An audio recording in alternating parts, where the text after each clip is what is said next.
Muito bem-vindos a mais uma abertura de mercado com a MDR. Nesse vídeo você vai ver tudo o que precisa para planejar o seu day trade, swing trade, ganhar muita grana na bolsa de valores para conquistar a sua liberdade. E o mercado fica assombrado aí com o mês de setembro, né? Então, como vocês podem ver nesse gráfico que está na tela, historicamente, isso daqui é uma informação da Bloomberg nos últimos 10 anos, a média de drawdown que nós temos em setembro fica ali em torno de 2%, né? Sendo que a maioria dos meses é positivo, historicamente. Obviamente isso daqui não é garantia que vai acontecer, né? Mas normalmente existem razões para o mês de setembro ter correção. E uma das razões é que todo mundo sabe que isso acontece, então todo mundo já se posiciona para a correção e depois se posiciona também para comprar e dar essa estourada em outubro, novembro e dezembro, né? Isso daí é o normal do mercado, chega no final do ano, o pessoal põe a grana no bolso e vai curtir aí as festas, né? Então, o que acontece? Quando a gente olhar os gráficos, nós vamos ver que ontem nós tivemos um dia aí de correção no mercado americano, principalmente, mas no mercado internacional, ainda não fez pivô de baixa, e é isso que nós vamos ver aonde é que é o sinal de se realmente o mercado vai virar para baixo ou não. Isso daí está bem definido no gráfico, inclusive até onde ele pode ir, tá bom? E falando então de Brasil, ontem o tema do dia foi o início do julgamento do Bolsonaro, né? Acho que todo mundo acompanhou isso daí, infelizmente. E teve também lá no Senado o tal do Talhaferro contando todos os podres do Alexandre de Moraes. Mas o mercado não está nem aí para isso, sinceramente, né? Agora, o que acontece, acho que o que o mercado está mais preocupado é com o boato das sanções que podem vir aí, principalmente para o Banco do Brasil, né? O que todo mundo sabe é que vai vir algum tipo de sanção com esse negócio aí do julgamento, né? O Trump está lá com várias opções na mão. Pode ser uma sanção ao Banco do Brasil, pode ser mais Magnitsky a ministros do Supremo, pode ser aumento de tarifa por conta da compra de petróleo da Rússia, né? Tem outra, porque ele já fez isso daí com a Índia, né? E a Índia é muito mais importante que o Brasil nesse tabuleiro, né? E além disso tem outros motivos aí que os Estados Unidos podem usar. O motivo não falta, né? Tem também duas coisas que são muito graves para os Estados Unidos, né? O Brasil é um dos maiores importadores de metanol do Irã. O Irã é o maior produtor do mundo de metanol. E esse metanol, ele é, entre outras coisas, usado para fazer metanfetamina, drogas e tal. Também uma coisa ligada a combustíveis, aí já fala do PCC e tal. E os Estados Unidos está de olho nesse negócio, né? Porque o Brasil compra muito desse metanol, né? Então, o que é que está acontecendo aí, né? Essa é uma coisa. E lembrando que existe também aquela sombra da história do navio que é sancionado dos Estados Unidos, né, navio iraniano que aportou no Brasil para se abastecer, e o STF deu uma autorização que seria ilegal, né, abastecer esse navio por conta da sanção americana. Mas o STF deu uma autorização para que fosse abastecido esse navio, né? E então, assim, outra coisa que os Estados Unidos não gostam. Então, a hora que você coloca tudo isso daí, os Estados Unidos ele pode simplesmente fazer o que ele quiser. Ele tem motivos para fazer o que ele quiser. Aumentar a tarifa, colocar sanção, colocar Magnitsky, ele pode fazer um monte de coisa. Então, assim, isso daí assombra o mercado brasileiro e a gente fica aí nesse vai não vai. E aí, o dólar vai subir, não vai, o índice vai cair, não vai, e essa porcaria, né? Então fica mais difícil de operar. Nós vamos ver tudo isso daí nos gráficos. Então, se você está chegando agora e ainda não me conhece, meu nome é Maurício Roberto, mais conhecido como MDR. Se você curte conteúdo, já para agora, deixa o seu like, se inscreve no canal, se inscreve também no Instagram, @mfmodano, tem live todo dia às 8h15 da manhã. Então, olhando aqui o mapa de calor, vejo que está um pouco vermelho, mas é aquele negócio, né? Não é uma grande correção, né? Como eu disse, ainda não perdeu o fundo, ninguém perdeu o fundo. Né? E o S&P 500 já teve um dia mais vermelhinho, né? Principalmente essas magníficas. Né? A Nasdaq que está mais fraca, já deixou um topo mais baixo. Nós vamos ver isso daí no gráfico mais claro. Então, começando aqui pelo VIX, né, você vê que ontem ele deu uma espetada aqui, chegou perto dos 20, né, mas depois devolveu, deixando uma sombra aqui. Não parece que vai ter esse spike aqui de volatilidade. Né? Olhando os juros americanos, os títulos de 10 anos continuam aqui na mesma região. Os títulos europeus também aqui querendo subir um pouco, né? Os títulos do Reino Unido. O Reino Unido, eu preciso falar mais sobre isso daqui, tá? Olha, o Reino Unido já está aqui nesse limite, lembrando, os juros estão altos no Reino Unido, né? A inflação está alta no Reino Unido, eles estão lá com sérios problemas, né? Mas a bolsa deles está indo bem. Lembrando que em períodos inflacionários a bolsa anda bem, né? Em qualquer país que é muito inflacionado, a bolsa tende a andar bem, exceto o Brasil, que tem seus outros problemas. Mas veja que a taxa de juros aqui está muito acima da Europa e até acima dos Estados Unidos, né, com o título de 10 anos sendo negociado a quase 5%, né, 4,8%. Agora, o que mais preocupa, o que mais está preocupando o mercado no momento são os títulos de 30 anos que eu tenho mostrado do Japão fazendo pivô de alta, né, mostro aqui quase que diariamente, mas o do Reino Unido, eu vou até colocar no semanal para ficar mais claro para vocês aqui. Veja só essa tendência de alta desses títulos, né? Neste momento ele está sendo negociado aqui a 5,7, né?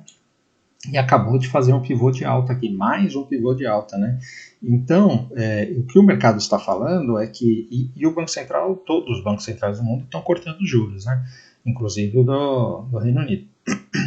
Mas o que o mercado está falando aqui é o seguinte, olha, no longo prazo aqui nós estamos vendo a inflação persistindo ou aumentando.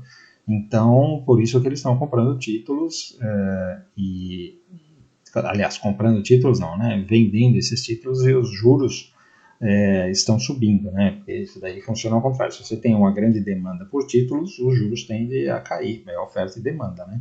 E agora, se você tem dificuldades de se refinanciar, ou seja, as pessoas não querem os seus títulos, os juros tendem a subir, ou seja, você tem que pagar mais juros para vender esse título, e é o que está acontecendo aqui no mercado, né? O do Japão a gente já mostrou aqui várias vezes, né? Também, olha só, de 30 anos subindo.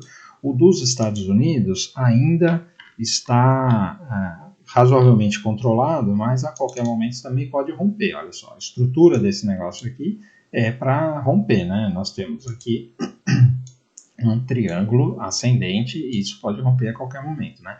Então, a mesma coisa está acontecendo na Europa inteira. Então, quando a gente olha aqui, a Alemanha também está no mesmo caminho. Desculpa, aqui, deixa eu colocar no diário da Alemanha, porque deu essa distorcida aqui. Olha lá, também fez esse pivô de alta aqui, o título alemão pagando aqui um pouco menos, né, 3,4 ainda, mas o que importa aqui é a tendência, né? Se você colocar o da França também, estou colocando aqui os principais, né, só para vocês terem uma ideia. Olha só como ele está fazendo aqui esse pivôzão também, né? Vamos voltar aqui para o semanal, olha lá. Então, assim, isso daqui é uma coisa que nós temos aí uma discrepância, né? Os bancos centrais cortando juros, nos Estados Unidos essa pressão para cortar juros, né? A gente sabe que a inflação está acima da meta de 2%, né? E o mercado está precificando que a inflação vai continuar. Por quê? Porque todos os governos estão com déficit, Estados Unidos com déficit gigantesco, a Europa inteira com déficit, então esse déficit ele gera inflação, porque os governos têm que imprimir dinheiro, não tem alternativa. E aí isso daí sobe os juros, aliás, causa inflação, em consequência da inflação, o juro sobe, né? Então, esse é um contexto aí que nós estamos trabalhando. E aí, o que acontece quando você tem esse tipo de situação, né, inflacionária? Você tem esses ativos aqui, como o ouro, fazendo esse pivô de alta aqui que nós vimos aí nessa semana, né? Então, essas coisas estão conectando. Por quê? Por que o ouro faz pivô de alta? Porque ele é cotado em dólar, né? Então, se vai ter inflação, o dólar vai se desvalorizar, o ativo cotado em dólar tende a subir. E isso funciona para todas as commodities, tá bom? Então, vamos voltar aqui para a nossa análise, né? Indo aqui para o S&P 500, que a gente também tem bastante coisa para falar aqui do S&P 500, né? Veja que ele ontem deu essa espetada, mas ele deixou uma sombra aqui, né? Então, o que acontece? Isso daqui foi um teste dessa região e ele meio que deu uma rejeitada, né? Então, quando a gente olha aqui os 60 minutos, isso daqui fica claro, né? Veja que ele é o clássico, né? Aquilo que eu sempre opero, eu sempre mostro lá na sala, né? Quando ele dá essas espetadas aqui, você espera um sinal e ele geralmente volta, né? E aqui ele fez aqui 1, 2, 3, né? e está voltando. Então eu fiz essa compra, no caso aqui eu comprei a Nasdaq, mas foi a mesma coisa, né?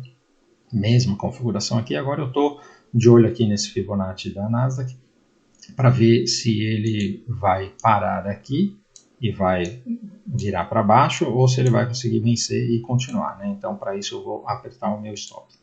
Mas o que eu queria falar aqui no diário, tanto faz o SP 500 ou a Nasdaq, é a mesma configuração, né? A diferença só é que a Nasdaq já fez aqui um topinho mais baixo, né? Mas de qualquer jeito, olha, tanto o SP quanto a Nasdaq, elas estão aqui com esse rompimento dessa linha de tendência, a média de 50 períodos está aqui também, e você tem esse pivô de baixo. Então, se perder esse fundo, nós temos uma correção aqui que deve vir testar esse topo aqui, olha, esses topos aqui, é a região dos 22 mil pontos no caso da Nasdaq, né? Então faz bastante sentido porque você tem, inclusive, essa proporção, né?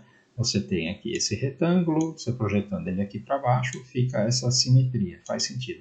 A mesma coisa aqui no SP 500, né? Então a projeção também é a mesma, né? Se a gente perder este fundo aqui, vai perder a linha de tendência, vai perder a média de 50, e ele projetando aqui para baixo, ele deve vir ou testar esse fundo aqui no 6.200, ou talvez um pouquinho mais para baixo aqui no 6.100, talvez até 100, né? Eu acho difícil porque tá tendo aí meio que uma fuga para segurança, né? Então o Dow Jones está mais firme e o S&P 500 tem empresas também do Dow Jones, ele não corrige tanto quanto a Nasdaq, né? Falando nisso, vamos ver aqui o Dow Jones. Veja que o Dow Jones ele ainda continua aqui, ó, acima do topo rompido, né? As outras também estão acima do topo rompido, mas isso aqui ainda é uma consolidação, esse negócio aqui ainda pode romper para cima, ainda está longe da média e tal, né? Essa é a diferença do Dow Jones para o resto. Mas, assumindo que setembro, normalmente nós temos uma correção, se você falar de que o mês começou aqui, né? Então, se nós tivermos uma correção de 2%, que é a média, ele vai se segurar aqui nesse fundo. Se ele tiver uma correção aqui fora da média, vai corrigir uns 5%. Fora da média de setembro, né?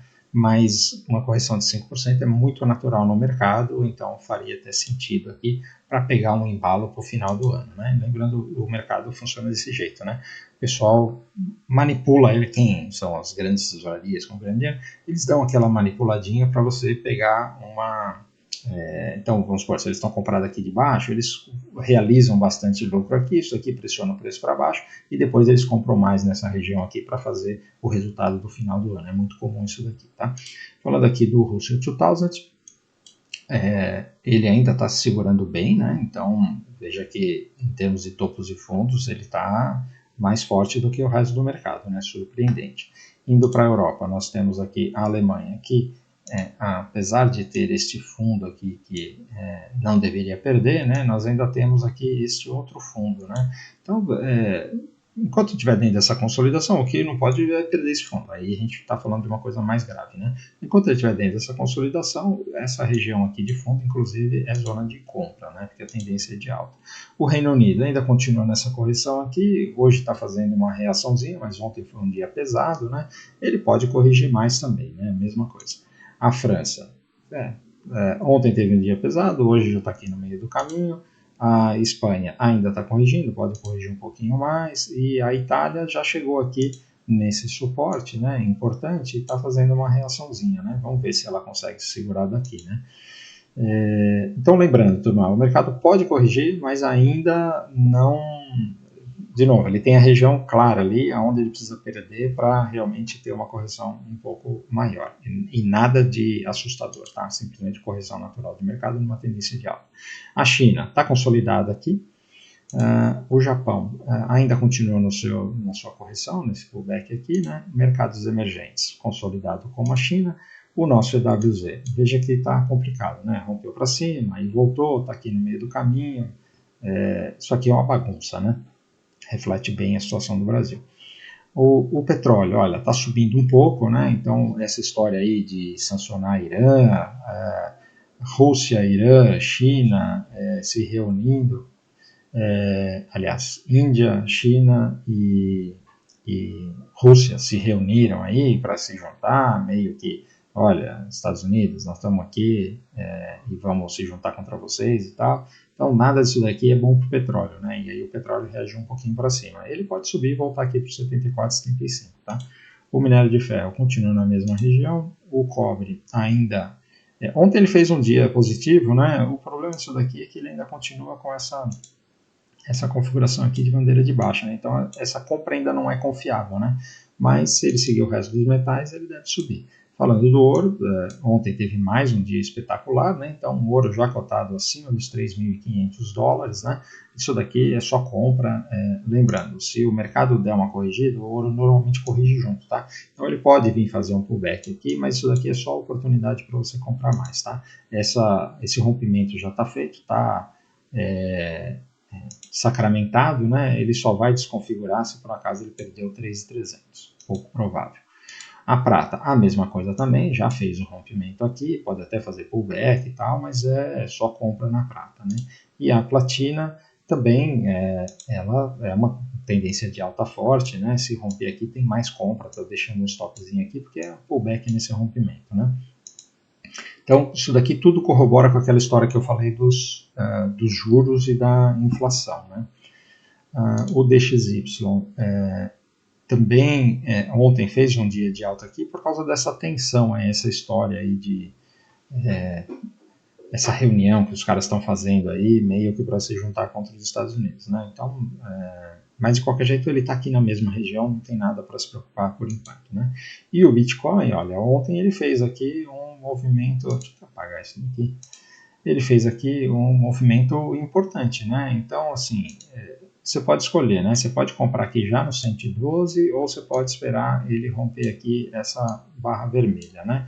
Por quê? Porque você está numa região de suporte, então ele já pode daqui voltar a subir. O senão é que o Bitcoin é um ativo de risco, né? Então ele tende a andar parecido com a Nasdaq, né? Então esse aqui é o problema. Como ele está fazendo aqui esse zigue-zague de baixa, fica essa pulga atrás da orelha, né? Será que ele ainda não vai cair um pouco mais, né? Junto com o resto do mercado de setembro? Isso daí faria sentido, né? E aí você em setembro ainda corrige um pouquinho e aí depois dá uma paulada aqui daqui até o final do ano, faria sentido. Mas de novo, né? Se por um acaso existe essa compra aqui no 112 e existe a compra aqui no 114. A de 114 é mais segura, stop um pouco maior, mas é isso aí. E o Ethereum continua aqui, olha, enroscadinho aqui, consolidado, ele está pegando embalo para um novo rompimento, tá? Falando das magníficas, só queria salientar aqui a Apple, olha, que está abrindo aqui, está abrindo não, né? Está no pré-market aqui, confirmando esse pivô de alta, né? Então tem mais uma compra aqui em Apple para ir testar topo, né? Isso daqui é o principal ativo aí para mostrar, tá bom? Então falei bastante sobre o mercado internacional, vamos ver o Brasil agora. Então olha lá, turma, o DI continua aqui no mesmo patamar, né? Como eu disse, esse negócio desses juros de 30 anos, eles preocupam, né? Então pode ser que tenha mais dificuldade aqui para descer. Apesar que o Brasil está meio isolado do mundo já faz um tempo, né? Então não conecta muito, né? O índice, olha só, veja como o mercado brasileiro está difícil, né?